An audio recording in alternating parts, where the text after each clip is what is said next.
welcome back to another episode of Law Schoolers. We just talked about statute of limitations, and now we're going to be talking about strict liability. And it's pretty straightforward. There are only, in torts, about two circumstances where strict liability is actually determined to be found, and that's going to be involved in animal incidents or if there are abnormally dangerous activities. And we talked about one of these cases earlier in the semester where there's an abnormally dangerous activity. That's going to be Spano versus Pernini, I believe, and that was a blasting activity. So blasting is considered an abnormally dangerous activity, and there's always going to be strict liability no matter how many precautions they may have taken. And so you're going to oftentimes buy liability insurance. So let's talk about animals first. Well, there are three examples where there's strict liability when it comes to animals. Those are going to be livestock, which are typically heavily regulated by statute about what's fenced in, what's not. You have wild animals where people are, for example, keeping a bear on their property to show other people. Or you have dogs. And so once upon a time, dogs were actually allowed to have one free bite because you couldn't determine that a dog was dangerous until it had exhibited dangerous behavior. So dogs were tended to be allowed one free bite, but this isn't the case anymore. Owners are expected to know when dogs pose a danger to humans, and so how do you prove this if a dog is proved to only be dangerous to other dogs, to other animals?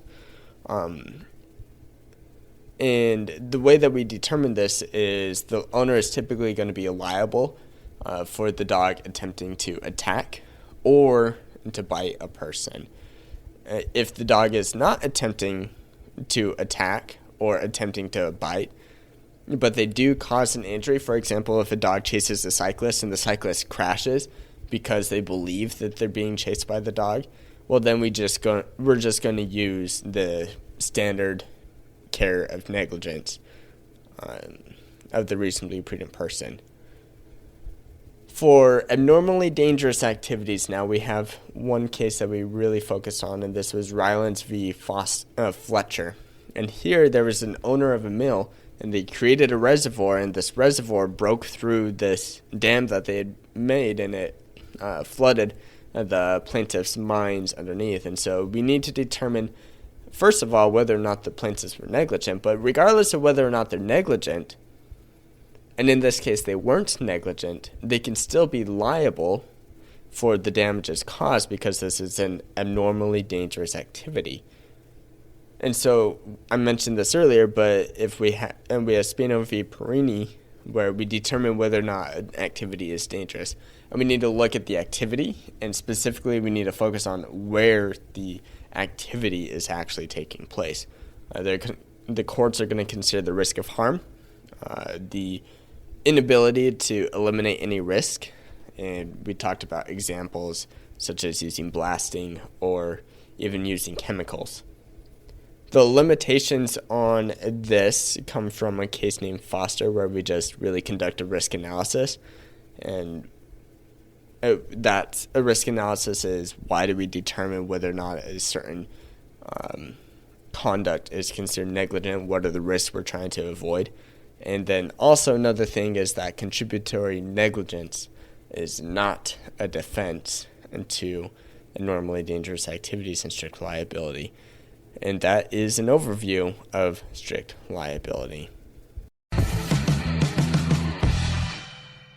Thank you for listening to this episode of The Law Schoolers. Before I let you go, there are 4 things I want to say. The first thing is if you enjoyed these episodes and if you enjoyed the website, I would invite you to go and join Law Schoolers Pro. And you can do that by going to lawschoolers.com/join. It's a way for you to support us, but there's also a lot of features there that I think you will enjoy.